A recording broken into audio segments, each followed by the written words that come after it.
the sky, or show much less detail. WMAP's whole sky map provided the capstone to the mapping effort and has determined, once and for all, the most important features of the cosmic background radiation. The most striking and significant aspect of this map, as was also true for the Haye observations and for WMAP's predecessor, the Haye Cosmic Background Explorer satellite, lies in its near featurelessness. No measurable differences in the intensity of the cosmic background radiation arriving from all different directions appear until we reach a precision of about 1 part in 1,000 in our machines. Even then, the only discernible differences appear as a slightly greater intensity, centered on one particular direction that matches a corresponding slightly lesser intensity centered on the opposite direction. These differences arise from our Milky Way galaxy's motion along its neighbor galaxies. The Doppler effect causes us to receive slightly stronger radiation from the direction of this motion, not because the radiation actually is stronger, but because our motion toward the cosmic background radiation, CBR, slightly increases the energies of the photons that we detect. Once we compensate for the Doppler effect, the cosmic background radiation appears perfectly smooth, until we attain an even higher precision of about 1 part in 100,000. At that level, tiny deviations from total smoothness appear. They track locations from which the CBR arrives with a bit more or a bit less intensity. As previously noted, the differences in intensity mark directions in which matter was either a little hotter and denser or a little cooler and more rarefied than the average value 380,000 years after the Big Bang. The Haye satellite first saw these differences. The lunar instruments and South Pole observations improved our measurements, and then the WMAP satellite provided still better precision in surveying the entire sky, allowing cosmologists to construct a detailed map of the intensity of the cosmic background radiation, observed with unprecedented angular resolution of about 1 degree. The tiny deviations from smoothness revealed by Haye and WMAP have more than passing interest to cosmologists. First of all, they show the sequence of structure of the universe at the time when the cosmic background radiation ceased to interact with matter. The regions revealed as slightly denser than average, at that time, had a head start toward further diffraction, and it won the competition to attract the most matter by gravity.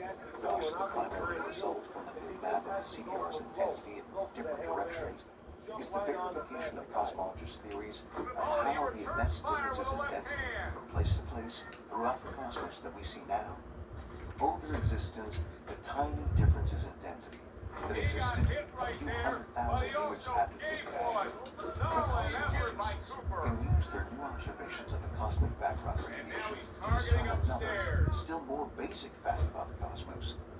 The details in the map of the CBR's intensity from place to place reveal the curvature of space itself.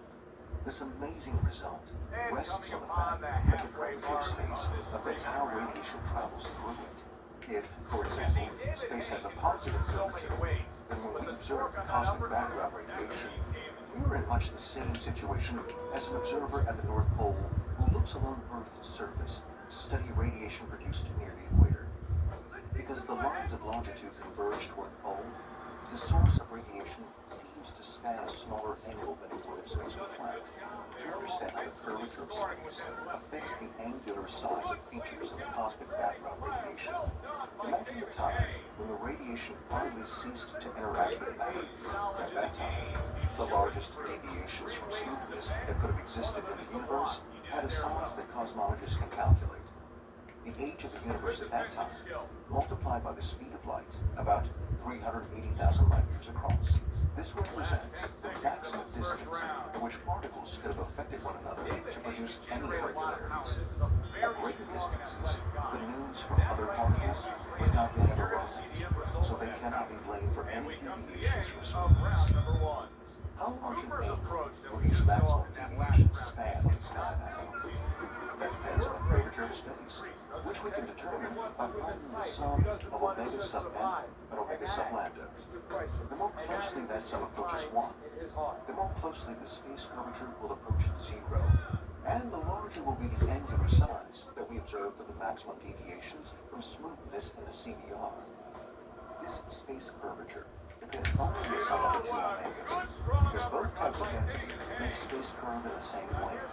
Observations of the cosmic background radiation therefore offer a direct measurement of omega sub n plus omega sub lambda, in contrast to the supernova observations, which measure the difference between omega sub n and omega sub lambda. The WMAP data show that the largest deviations from smoothness in the CVR span an angle of about 1 degree, which implies that omega sub n plus omega sub lambda has a value of 1.02, plus or minus 0.02. Thus, within the limits of experimental accuracy, we may conclude that omega sub n plus omega sub lambda equals 1, and that space is flat. The result from observations of distant SN1As may be stated as omega sub lambda minus omega sub n equals 0.46. If we combine this result with the conclusion that omega sub n plus omega sub lambda equals 1, we find that omega sub n equals 0.27, and omega sub lambda equals 0.73, with an uncertainty of a few percent in each number.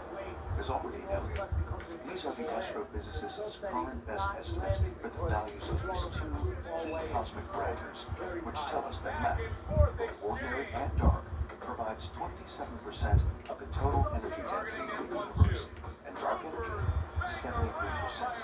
If we prefer to think of energy's mass equivalent, E over c squared, then dark energy furnishes 73% of all mass. Cosmologists have long known that if the universe has a non-zero cosmological constant, the relative influence of matter and dark energy must change significantly as time passes. On the other hand, the flat universe remains flat forever, from its origin in the Big Bang to the infinite future that awaits us. In a flat universe, the sum of omega sub n and omega sub lambda always equals 1. So when one of these changes, the other must also vary in compensation. During the cosmic epochs that followed soon after the Big Bang, the dark energy produced hardly any effect on the universe. So little space existed then, in comparison to the eras that would follow, that omega sub lambda had a value just a bit above 0, while omega sub n was only a tiny bit less than 1.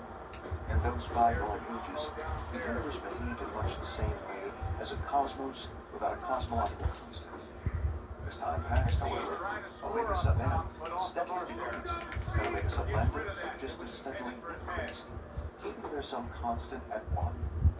Eventually, hundreds of billions of years from now, omega sub n will fall almost all the way to 0, and omega sub lambda will rise near into unity. Thus, the history of flat space with a non-zero cosmological constant involves a transition from its early years, when the dark energy barely mattered, to the present period, when omega sub n and omega sub lambda have roughly equal values, and fall into an infinitely long future, when matter will spread so diffusely through space that omega sub n must pursue an infinitely long slide towards 0, even as the sum of the two omegas remains equal to 1.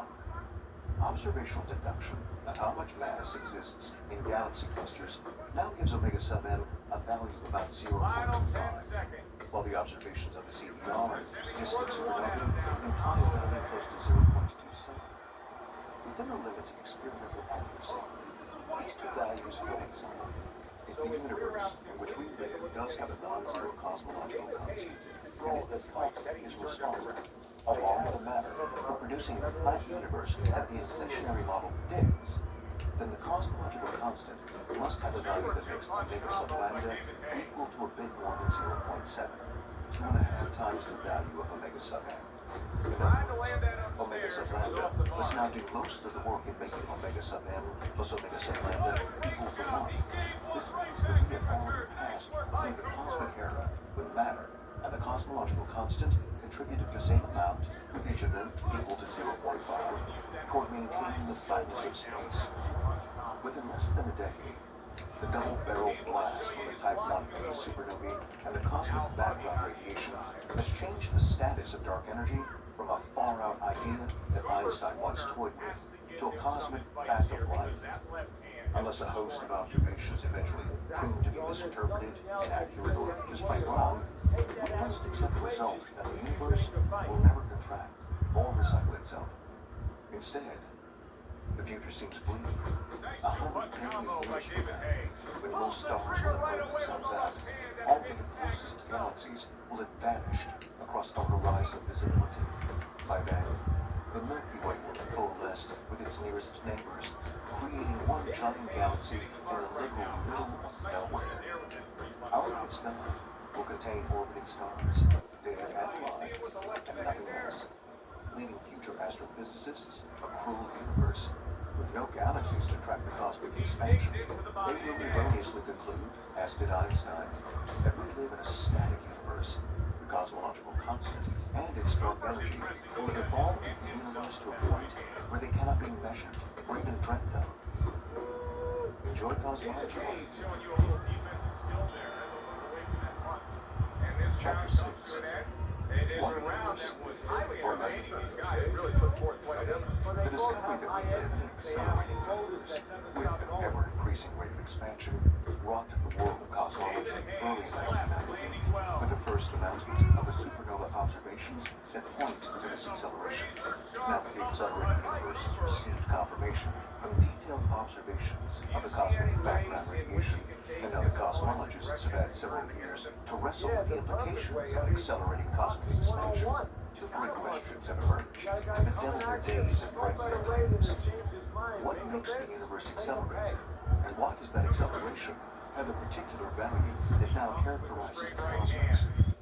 The simple answer to the first question assigns all responsibility for the acceleration to the existence of dark energy, or equivalently, to a non-zero cosmological constant. The amount of acceleration depends directly on the amount of dark energy per cubic centimeter. More energy implies greater acceleration. Thus, if cosmologists can only explain where the dark energy comes from and why it exists in the amount that they find today, they could claim to have uncovered a fundamental secret of the universe. The explanation for the cosmic free lunch, the energy of empty space that continuously drives the cosmos toward an eternal, ever more rapid expansion and a far future of enormous amounts of space, correspondingly enormous amounts of dark energy, and almost no matter per cubic light year. What makes dark energy? From the deep realms of particle physics, cosmologists can produce an answer. Dark energy arises from events that must occur in empty space, if you trust what we have learned from the quantum theory of matter and energy.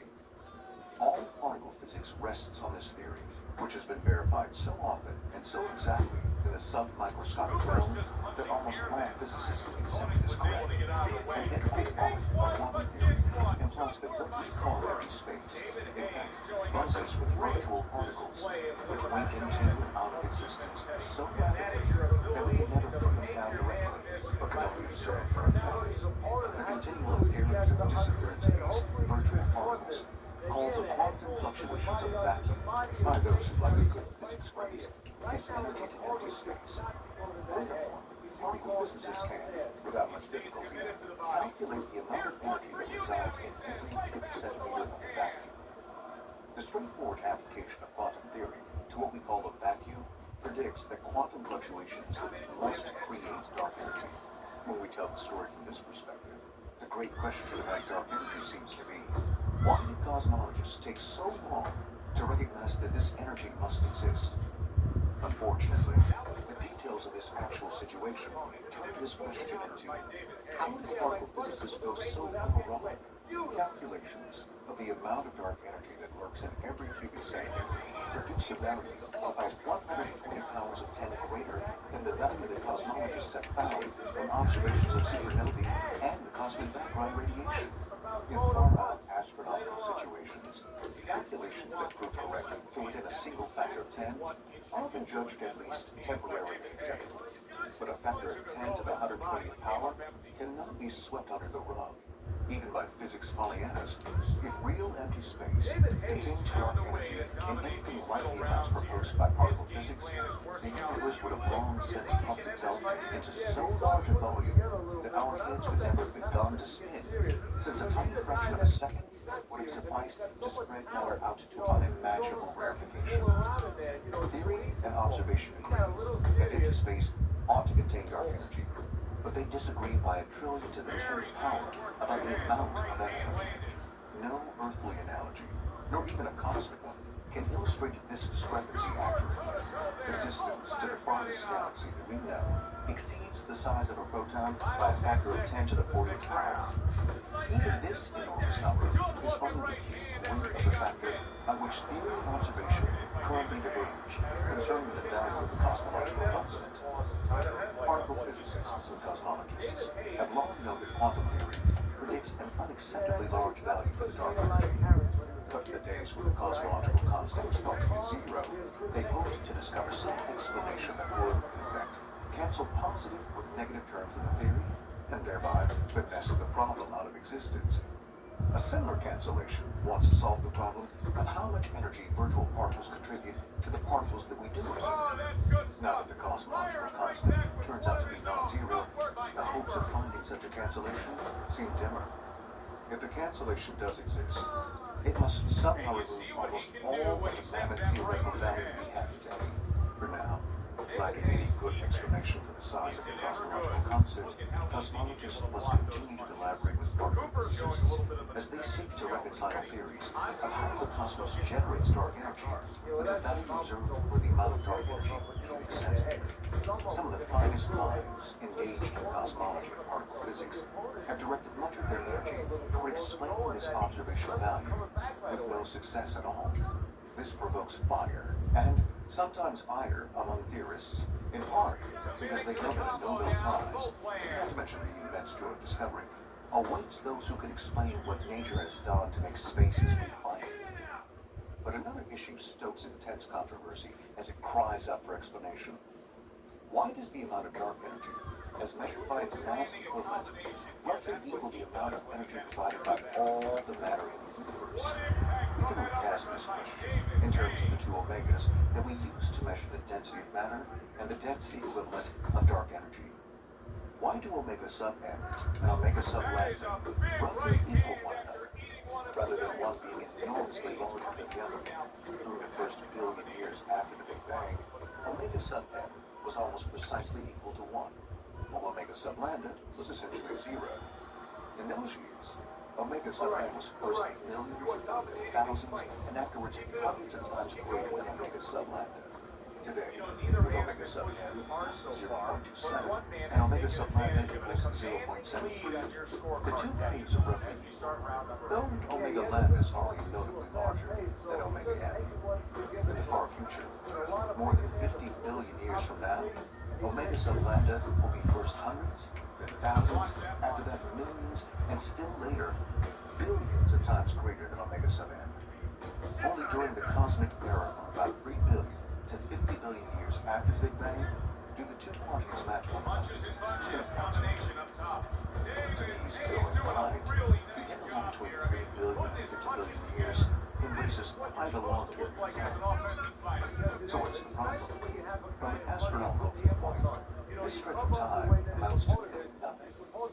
Astronomers often take a logarithmic approach to time, dividing it into intervals that increase by factors of 10.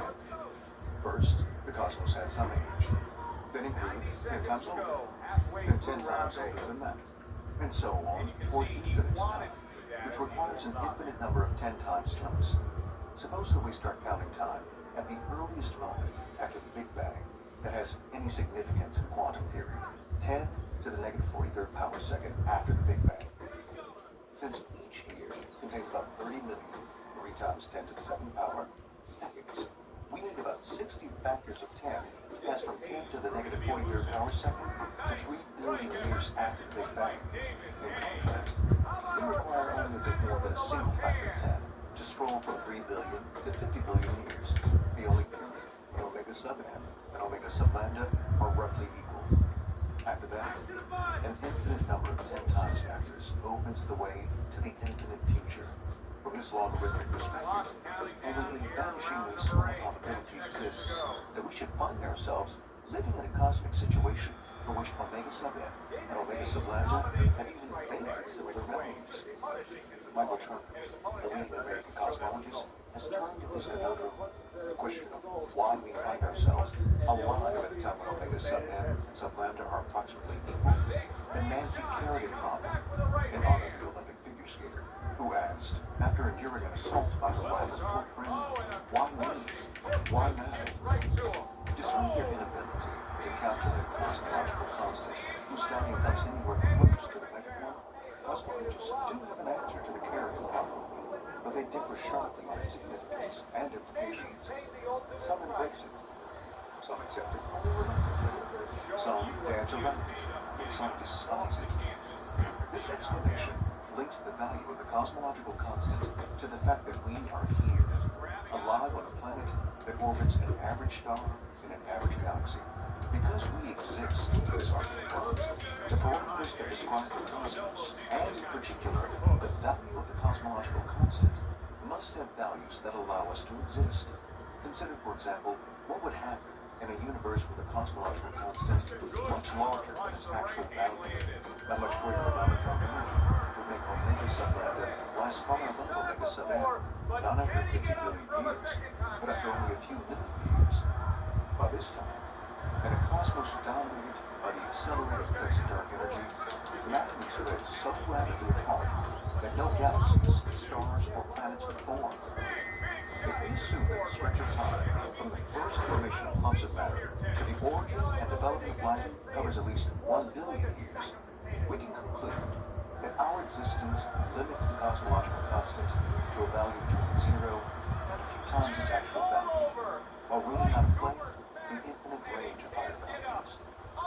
This argument gains more traction if we assume, as do many cosmologists, that everything we call the universe belongs to a much larger multiverse, which contains an infinite number of universes, none of which interact with any other. In the multiverse concept, the entire state of affairs embeds in higher dimensions, so space in our universe remains completely inaccessible to any other universe, and vice versa. This lack of even theoretically possible interactions puts the multiverse theory into the category of apparently non-testable and therefore non-verifiable hypotheses, at least until wiser minds find ways to test the multiverse model. In the multiverse, new universes are born at completely random times, capable of swelling up by inflation into enormous volumes of space, and of doing so without interfering with at least an infinite number of other